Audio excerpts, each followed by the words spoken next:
ಹೀಗೆ ಅವಘಡಕ್ಕೆ ಕಾರಣ ಏನು ಅನ್ನೋದನ್ನ ಪೊಲೀಸರು ಎಳೆ ಎಳೆಯಾಗಿ ಡಿಸಿ ಜಗದೀಶ್ ಅವರ ಮುಂದೆ ಬಿಡಿಸಿಟ್ಟಿದ್ದಾರೆ.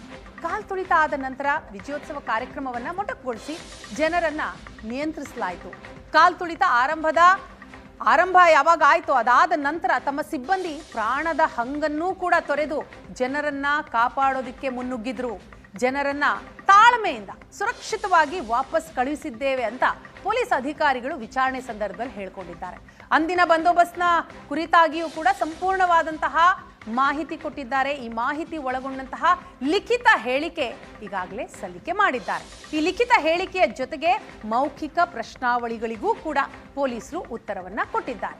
ಇದರ ಬಗ್ಗೆ ಮಾಹಿತಿಯನ್ನು ಹಂಚಿಕೊಳ್ತಾರೆ ನಮ್ಮ ಪ್ರತಿನಿಧಿ ರಮೇಶ್ ನಮ್ಮ ಜೊತೆ ನೇರ ಸಂಪರ್ಕದಲ್ಲಿದ್ದಾರೆ. ರಮೇಶ್, ನಾವು ಗಮನಿಸ್ತಾ ಇದ್ದೀವಿ ಪ್ರಕರಣ ಹೇಗಾಯಿತು ಅನ್ನೋದನ್ನ ತಾವು ಮತ್ತೊಮ್ಮೆ ಮೆಲುಕು ಹಾಕಿದ್ರಿ. ಇದರ ಜೊತೆಗೆ ವಿಚಾರಣೆಗೆ ಯಾರ್ಯಾರನ್ನ ಒಳಪಡಿಸಲಾಯಿತು, ಆ ಅಧಿಕಾರಿಗಳು ಕೊಟ್ಟಂತಹ ಸ್ಟೇಟ್ಮೆಂಟ್, ಸೊ ಆ ಅಧಿಕಾರಿಗಳು ಕೊಟ್ಟಂತಹ ಸ್ಟೇಟ್ಮೆಂಟ್ ಎಷ್ಟು ಇಂಪಾರ್ಟೆಂಟ್ ಆಗುತ್ತೆ, ಜೊತೆಗೆ ಡಿಸಿ ಜಗದೀಶ್ ಅವರಿಗೆ ಏನು ಮಾಹಿತಿಯನ್ನು ಕಲೆಕ್ಟ್ ಮಾಡ್ಕೊಂಡಿದ್ದಾರೋ ಸೊ ಅವರ ವಿಚಾರಣೆ ಕಂಪ್ಲೀಟ್ ಆಗಿ ಮುಗೀತು ಅಂತ ಅರ್ಥನಾ?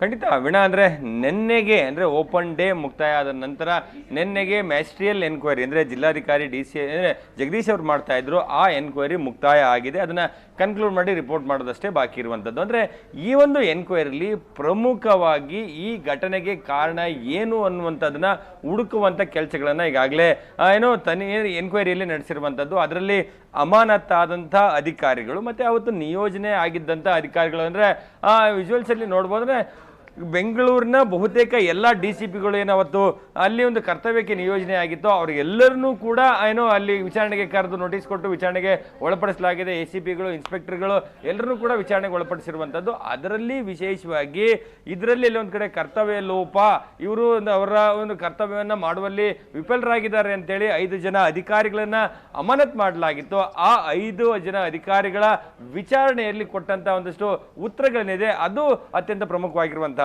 ವೀಣಾ. ಅಂದ್ರೆ ಕಮಿಷನರ್ ಆಗಿದ್ದಂತ ದಯಾನಂದ್ ಅವರಾಗ್ಲಿ, ಹೆಚ್ಚುವರಿ ಪೊಲೀಸ್ ಆಗಿದ್ದಂತ ವಿಕಾಸ್ ಆಗಲಿ, DCP ಶೇಖರ್ ಅವರು, ACP ಬಾಲಕೃಷ್ಣ ಮತ್ತೆ ಇನ್ಸ್ಪೆಕ್ಟರ್ ಗಿರೀಶ್ ಇದ್ದಾರೆ.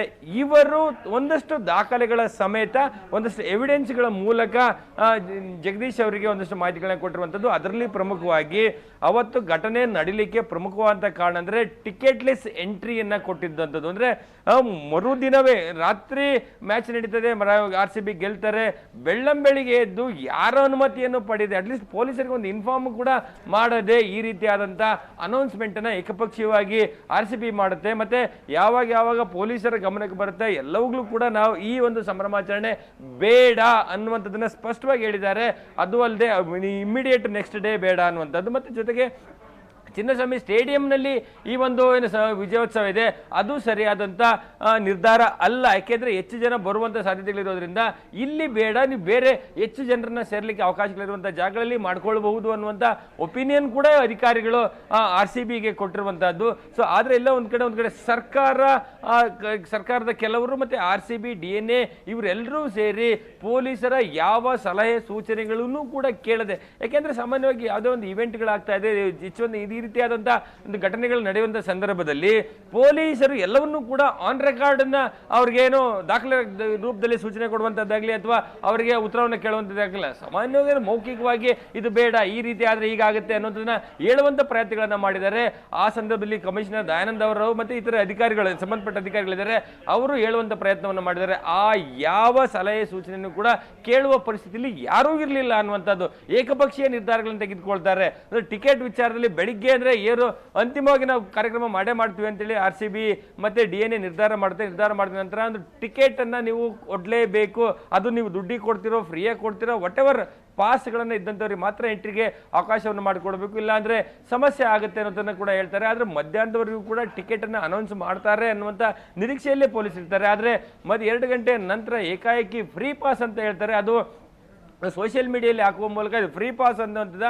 ಆ ಸಂದರ್ಭದಲ್ಲಿ ಇಮಿಡಿಯೇಟ್ ಜನ, ಯಾಕೆಂದ್ರೆ ಮಧ್ಯಾಹ್ನ 12-1 ಗಂಟೆಯಿಂದನೇ ಕಾದು ಕುಳಿತಂತ ನಿಂತಿದ್ದಂಥ ಜನ ಇದ್ದಾರೆ. ಏಕಾಏಕಿ ಫ್ರೀ ಅಂದ ತಕ್ಷಣ ತಾನ್ ಮೇಲೋ ನಿನ್ ಮೇಲೋ, ಯಾಕೆಂದ್ರೆ ಲಕ್ಷಾಂತರ ಜನ ಸೇರಿದ್ದು, ಒಳಗಿರುವಂಥದ್ದು 30,000-33,000 ಕೆಪಾಸಿಟಿ, ನನಗೆ ಅವಕಾಶ ಸಿಗುತ್ತೋ ಇಲ್ವೋ ಅನ್ನುವಂಥ ನಿರೀಕ್ಷೆಯಲ್ಲಿ ನುಗ್ಗಿದ ಸಂದರ್ಭದಲ್ಲಿ ಕಾಲ್ತುಳಿತ ಆಗಿದೆ ಅನ್ನುವಂಥ ಉತ್ತರವನ್ನ ಪೊಲೀಸರು DC ಮುಂದೆ ಕೊಟ್ಟಿರುವಂತಹದ್ದು ಗುಣ. ಎಸ್ ಹಾಗೆ ಸಂಪರ್ಕದಲ್ಲಿರಿ.